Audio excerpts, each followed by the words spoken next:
Good morning everyone, कैसे आप लोग? अरे कुछ खा पी के आया करते हो तो कम से कम जोर से कहो यस सर। हैं? चलो, तो MJC 2 और यूनिट 3, ठीक है। तो इससे क्या है कि इस टॉपिक का नाम है समूह एवं इसके स्वरूप। क्या है? लिखिए, चलिए कॉपी में लिखिए। पूछेंगे नेक्स्ट दिन कि क्या क्या पढ़ाए हैं तो मुंह मत या करके बात दीजिएगा, ठीक है। समूह एवं इसके स्वरूप क्या है? समूह मतलब क्या होता है बताओ? ग्रुप। जैसे 10 आदमी का समूह बना लो, जो है कोई झगड़ा में चले जाओ, 10 आदमी मिलकर कुटाई शुरू कर दो 4 आदमी को, तो भाग जाएगा कि नहीं? समूह में बल है कि नहीं बल? हाँ, तो समूह एवं इसके स्वरूप। अब नेगेटिव बात सब बता दिए, पॉजिटिव भावना भी समूह बहुत बड़ा काम करता है। आप समूह में मिल करके लोगों की मदद कर सकते हैं। बाढ़ क्षेत्र इलाका में कुछ जो है कोई भी तरह का आपदा आती है तो समूह बना करके आप कर सकते हैं। बहुत सारा समूह में आप काम कर सकते हैं, कॉलेज में भाग ले सकते हैं, बहुत सारी बात होती है। तो समूह का मतलब एक तरह से होता है क्या? ग्रुप। क्या होता है? उसी के बारे में हम लोग डिस्कशन करेंगे, इसके नेचर के बारे में। क्या है? इसके स्वरूप के बारे में, वही हुआ नेचर। तो समूह एक व्यापक शब्द है। क्या है? और जिसका प्रयोग मुख्यतः 3 अर्थों में किया जाता है। क्या किया जाता है? जो इस प्रकार है, किसी उद्देश्य से जब कई व्यक्ति एक दूसरे के नजदीक हो जाते हैं, किसी उद्देश्य से, है ना, एकदम ध्यान से इसको समझो। किसी उद्देश्य से जब कई व्यक्ति एक दूसरे के नजदीक आ जाते हैं तो इसे हम समूह की संख्या देते हैं। आजकल तो मोबाइलों में ग्रुप चलने लगता है भाई, है ना। हिंदूवादी है तो मुस्लिमवादी है तो सिखवादी है, तो कोई कहता है हम जो है सूरी समाज के हैं तो उसका ग्रुप अलग बन गया, है ना। अलग अलग ग्रुप सब तैयार हो जाता है ना। कॉलेज ग्रुप अलग हो गया, खेलने वाला ग्रुप अलग हो गया, क्रिकेट ग्रुप अलग हो गया, बहुत सारा समूह। आजकल तो सोशल मीडिया भी बन जाता है ना। जो उससे इंटरेस्टेड लोग हो जाते हैं ना, या तो वर्चुअल या तो फिजिकली रूप में आप इकट्ठे हो जाते हैं। क्या हो जाते हैं? हाँ, नजदीक आ जाते हैं। तो हम समूह की संज्ञा देते हैं, ग्रुप की संज्ञा देते हैं। जैसे सड़क पर चलते व्यक्तियों का समूह या रेल में बैठे यात्रियों का समूह, ये भी हो गया। आपको ट्रेन पकड़ना है राजधानी, इसमें से 5 आदमी को तो जल्दी से जब जाएंगे, अब वहां सब जो इकट्ठा हो गए तो भाई दिल्ली जाने वाले एक तरह समूह तैयार हो गया।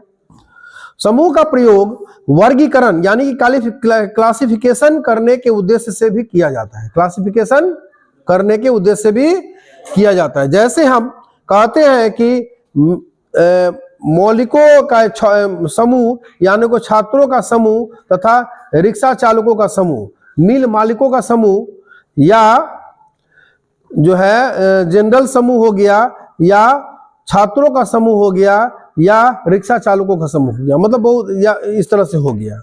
उसके बाद है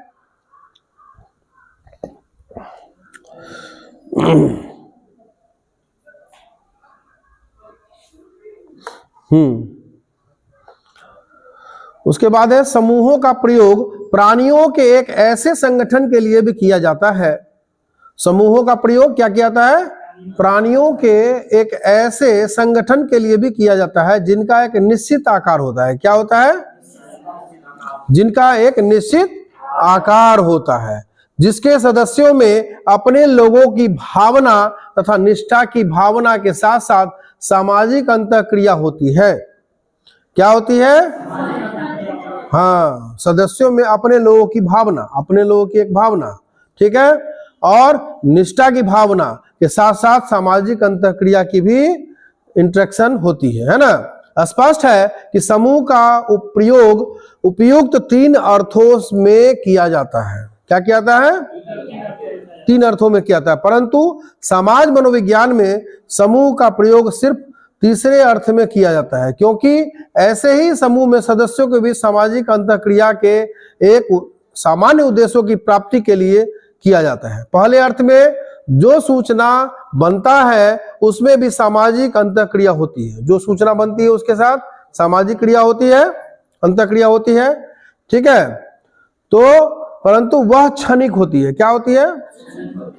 साथ ही साथ उसमें एक उद्देश्य होता है परंतु सामान्य उद्देश्य नहीं। जैसे बस में, रेल में या हवाई जहाज में सफर करते समय मुसाफिर आपस में कुछ बातचीत भले ही कर ले, परंतु इस तरह की सामाजिक अंतःक्रिया जो कि क्षणिक और किसी सामान्य उद्देश्य से रहित होती है। ठीक है, अतः इसे समूह की संज्ञा देना उचित नहीं होगा। ठीक है, यहां तक समूह का प्रयोग दूसरे अर्थ में किए जाने का प्रयोग प्रश्न है। वह निश्चित रूप से समाज मनोविज्ञान के अर्थ में भिन्न है, क्योंकि इस समूह में हमें मात्र वर्गीकरण का उद्देश्य पूरा होता है। क्या होता है? वर्गीकरण का उद्देश्य पूरा होता है। इससे समूह के संरचना की विशेषताओं का भी पता चलता है। इसमें समूह की संरचना की विशेषताओं का पता उतना नहीं चलता है। शेरिफ और शेरिफ ने भी काफी इस पे इन्होंने रिसर्च किया और लगभग 1957 ईस्वी में जो अपने शब्दों में कहा कि समूह एक सामाजिक इकाई है। क्या है? इसमें कई व्यक्ति होते हैं जो एक दूसरे से एक निश्चित पद या भूमिका के आधार पर संबंधित होते हैं, है ना? निश्चित पद और एक भूमिका के आधार पर संबंधित। जैसे यहाँ पे जितने भी प्रोफेसर लोग हैं एक पद पोस्ट से बिलोंग करते हैं और एक निश्चित भूमिका के आधार पर संबंधित है ना? और जिसके ऐसे पहले अपने मूल्य या मानदंड होते हैं जो व्यक्तिगत सदस्य के व्यवहारों का नियंत्रण करते हैं या कम से कम समूह के लिए होने वाले परिणामों से संबंधित व्यवहारों को नियंत्रित करते हैं। ठीक है, न्यूकॉम ने भी काफी रिसर्च किया और 1960 ईस्वी में अपने शब्दों में कहा कि 2 या 2 से अधिक ऐसे व्यक्तियों को समूह कहा जाता है जो कुछ चीजों के बारे में मानदंडों में हिस्सा बांटते हैं तथा उसकी सामाजिक भूमिकाएं घनिष्ठ रूप से अंतःबद्ध होती है। ठीक है, और इसमें भी कुछ मनोवैज्ञानिक ने जैसे कि लिंडग्रेन ने 1969 में इन्होंने अपने शब्दों में कहा कि 2 या 2 से अधिक व्यक्ति का एक दूसरे के साथ कार्यात्मक संबंध में व्यस्त होने पर एक समूह का निर्माण होता है। ठीक है, समझाने की जरूरत नहीं है, समझ गए लाइन। क्रेंचफील्ड ने भी अपने शब्दों में कहा है कि एक मनोवैज्ञानिक समूह 2 या इससे अधिक वैसे व्यक्तियों को कहा जाता है जो निम्नांकित शर्तें पूरा करता है। जैसे एक सदस्य के बीच का संबंध परस्पर आश्रित होता है, यानी प्रत्येक सदस्य का व्यवहार दूसरे सदस्यों के व्यवहार को प्रभावित करता है। ठीक है, तीसरा पॉइंट है सदस्यों के बीच एक विशेष विचारधारा अर्थात विश्वास, मूल्य और मानदंडों की साझेदारी होती है। ठीक है, जिसमें सदस्यों का पारस्परिक आचरण निर्धारित होता है। बर्न और बैरोन ने भी अपने काफी रिसर्च किए और 2006 में उन्होंने बताया कि व्यक्तियों के एक ऐसे संग्रहण जो कुछ हद तक एक संयुक्त इकाई में बंधे हुए प्रत्यक्षित किए जाते हैं को समूह कहा जाता है। ठीक है, इन परिभाषाओं का एक समन्वित विश्लेषण करने पर हम कुछ इन कसौटियों या विशेषताओं पर पहुंचे हैं कि जिसके आधार पर हम वैज्ञानिक अर्थ में समूह को समूह कह सकते हैं। ठीक है, काफी जो रिसर्च हुआ वैज्ञानिकों ने अपना अपना वक्तव्य दिया, उसके आधार पर हम लोग ये विशेषता पहुंचे कि वैज्ञानिक आधार पर समूह को समूह कह सकते हैं। ठीक है, इसमें विशेषताएं निम्नलिखित हैं, उस विशेषताएं के बारे में भी हम लोग चर्चा करेंगे। पहला पॉइंट है समूह एक सामाजिक इकाई को कहा जाता है। समूह एक सामाजिक इकाई को कहा जाता है जो जिसमें 2 या 2 से अधिक व्यक्ति एक दूसरे के साथ सामाजिक अंतःक्रिया करते हैं। 2 या 2 से अधिक व्यक्ति सामाजिक अंतःक्रिया करते हैं। यही कारण है कि समूह व्यक्तियों के संग्रह या कुल योग से भिन्न होता है। ठीक है, क्योंकि इसमें सामाजिक इकाईपन की विशेषता नहीं होती है। शेरिफ और शेरिफ की परिभाषा में सामाजिक इकाईपन के गुण पर भी बल डाला गया है। दूसरा पॉइंट है कि समूह के सदस्यों के बीच जो अंतःक्रियाएं होती है, समूह के सदस्यों के बीच जो अंतःक्रियाएं होती है वे आमने सामने की अंतःक्रिया होती है। क्या होती है? हाँ, शारीरिक अंतःक्रिया ही ही हो कोई जरूरी नहीं है, ठीक है ना। ये शाब्दिक और लिखित अंतःक्रिया भी हो सकती है, शाब्दिक और लिखित अंतःक्रिया भी। कोई जरूरी नहीं है कि आमने सामने बैठ के तुम बोलिए कि बोलो, हम तुमको चिट्ठी पत्री के द्वारा या मोबाइल के द्वारा या टेलीफोनिक या कंप्यूटर बैठ करके आमने सामने भी हम इस चीज का डिस्कशन करके हम निष्कर्ष पे पा सकते हैं, ठीक है ना। तो कहा जा सकता है कि अब इस तरह से हम लोग अंतःक्रिया भी कर लेते हैं। तीसरा पॉइंट है, दो या दो से अधिक व्यक्तियों का एक समूह कहलाने के लिए भी आवश्यक है। दो या दो से अधिक समूह कहलाने के लिए भी आवश्यक है कि सभी व्यक्ति अपने आप को समूह का एक सदस्य समझे या साथ ही साथ उसी समूह के दूसरे व्यक्ति भी उसे उस समूह का सदस्य समझे, ठीक है। कहने का तात्पर्य यह है कि समूह के सदस्यगण एक संगत या सशक्त इकाई में अपने आप को बंधे महसूस करते हैं। आप किसी समूह में जुड़ जाते हैं तो एक अपने आप को बंधे हुए महसूस करते हैं कि नहीं करते हैं। आप कॉलेज में आए तो बंधे हुए हैं ना, स्वतंत्र है ना, जो मन सो कर लेंगे उसे ना, घर पे भले जो कर ले, लेकिन घरों पर भी डायरेक्शन और वहां भी जवाबदेही है कि नहीं है। समाज मनोवैज्ञानिकों ने समूह की एक विशेषता को इंसिएटिविटी कहा गया है। यह बस अड्डा पर अनेकों व्यक्तियों के संग्रह को हम समूह इसलिए भी नहीं कह सकते हैं क्योंकि ये सभी व्यक्ति अपने आप को एक दूसरे संबंधित नहीं मानते हैं, है ना। अड्डा पर जो बस स्टैंड के अड्डा पे जो कोई आदमी सब है खड़ा, तो उसको समूह नहीं मान सकते क्योंकि सबका दिशा अलग है, सबका सोच अलग है। कोई पटना का गाड़ी पकड़ेगा, कोई जयनगर का पकड़ेगा, कोई दरभंगा का पकड़ेगा, कोई उच्चैठ का पकड़ेगा, कोई है बसैठा का पकड़ेगा, कोई बेनीपट्टी का पकड़ेगा, है ना। सब अपना अपना माइंड से बटा हुआ है ना, तो उसको समूह नहीं कहेंगे। कहने का तात्पर्य है कि समूह के सदस्यगण एक संगत या सशक्त इकाई में अपने आप को बंधे महसूस करे, है ना।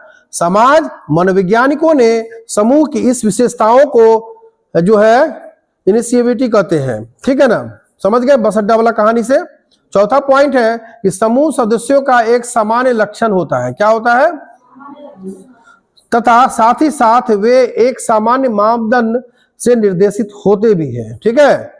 प्रत्येक सदस्य का इस मानदंड एवं लक्ष्य में विश्वास होता है तथा वह उसके मूल्यों को समझता है।